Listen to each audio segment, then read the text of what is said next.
বিএনপির স্থায়ী কমিটির সদস্য সালাউদ্দিন আহমেদের সাম্প্রতিক সময়ের কিছু মন্তব্য ও দীর্ঘ সময় ভারতে অবস্থান নিয়ে যখন নানা আলোচনা ও সমালোচনা চলছে, ঠিক সে সময়ে সামাজিক যোগাযোগ মাধ্যম ফেসবুকে তাকে নিয়ে এক দীর্ঘ স্ট্যাটাস লেখেন প্রধান উপদেষ্টার প্রেস সচিব শফিকুল আলম। নিজের ভেরিফাইড ফেসবুক পেজে দেয়া ওই পোস্টে তিনি আওয়ামী লীগের সময়কার সালাউদ্দিন আহমেদের ভূমিকা তুলে ধরেন।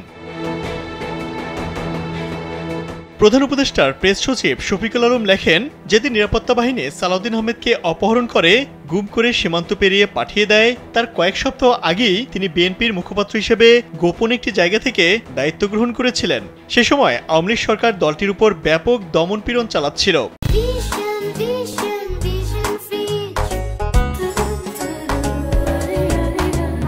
খালেদা জিয়াকে গুলশান কার্যালয়ে গৃহবন্দী করে রাখা হয়েছিল। দলের শীর্ষ নেতারা কেউ আত্মগোপনে চলে যান, কেউ বা পুলিশের বিশেষ শাখা বা র্যাবের হাতে গ্রেফতার হন। সে সময় প্রতিদিন সালাউদ্দিন আহমেদের কাছ থেকে বিবৃতি পেতেন বলে জানান শফিকুল আলম। তার বিবৃতিগুলো প্রতিবেদনে ব্যাপকভাবে ব্যবহার করা হতো বলে জানান তিনি। প্রেস সচিব লেখেন, সেই বিবৃতির লেখাগুলো ছিল প্রচণ্ড শক্তিশালী, নিখুঁত ও তাৎপর্যপূর্ণ। শফিকুল আলম বলেন, আমি সবসময় মনে করি রুহুল কবির রিজভী দেশের অন্যতম নিবেদিত একজন রাজনৈতিক কর্মী, কিন্তু তার লেখা বিবৃতিগুলো ছিল জটিল ও দুর্বোধ্য। সেখান থেকে শক্তিশালী কোনো উদ্ধৃতি বের করা কঠিন হতো।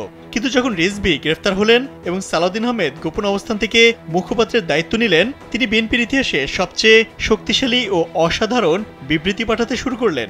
সেগুলো ছিল বোমার মতো, সরাসরি শেখ হাসিনার শাসনকে চ্যালেঞ্জ করছিল। ভাষা ছিল কঠোর, সরাসরি এবং সবসময় লক্ষ্যভেদী। উপদেষ্টার প্রেস সচিব লেখেন, আমরা নিরাপদ সূত্র থেকে জানতে পারি শেখ হাসিনা এতটাই ক্ষিপ্ত হয়ে পড়েন যে তিনি সালাউদ্দিন আহমেদকে ধরতে অভিযান চালানোর নির্দেশ দেন। সালাউদ্দিন আহমেদের পরিণতি কি হতে পারে তা অনুমেয় ছিল। ঠিকই 2015 সালের শুরুর দিকে একদিন সালাউদ্দিন আহমেদ অপহরণ এবং তারপর গুমের শিকার হন। সে সময় তার স্ত্রী হাসিনা আহমেদ তার মুক্তির দাবিতে একটি সাহসী আন্দোলন শুরু করেন। তার লড়াই ছিল অবিরাম ও দেশের অন্যতম সাহসী একটি প্রচেষ্টা। সে সময়কার গুমের শিকার পরিবারগুলোর সংগঠন মায়ের ডাকের হাজেরা খাতুন ও তার মেয়ের সঙ্গে এই আন্দোলন চালিয়ে যান সালাউদ্দিন আহমেদের স্ত্রী হাসিনা আহমেদ। প্রেস সচিব শফিকুল আলম লেখেন, সম্ভবত তার সেই আন্দোলন ও প্রতিবাদ আংশিকভাবে হলেও নিরাপত্তা বাহিনীকে সালাউদ্দিন আহমেদকে সীমান্ত পেরিয়ে শিলংয়ে পাঠাতে বাধ্য করেছিল। অধিকাংশ মানুষ, যাদের মধ্যে বিএনপির অনেক তরুণও রয়েছে, যারা কিনা দিন দিন আরও অসহিষ্ণু হয়ে উঠছে এবং তারা দলটির এই সাহসী অধ্যায়গুলো ভুলে গেছে। সালাউদ্দিন আহমেদকে উল্লেখ করে প্রেস সচিব লেখেন, আমরা তার বিরুদ্ধে কিছু ঘৃণ্য অপপ্রচার দেখলাম, কিন্তু আমাদের মনে রাখতে হবে এই সংগ্রামগুলোই শেখ হাসিনার সবচেয়ে নিষ্ঠুর শাসনামলে তাকে চ্যালেঞ্জ করেছিল। দুর্ভাগ্যজনকভাবে অধিকাংশ মানুষ আমাদের রাজনৈতিক সংগ্রামের সেই গৌরবোজ্জ্বল অধ্যায় ভুলে গেছে। ভালো সময় যেন সব খারাপ স্মৃতিকেই মুছে দিয়েছে।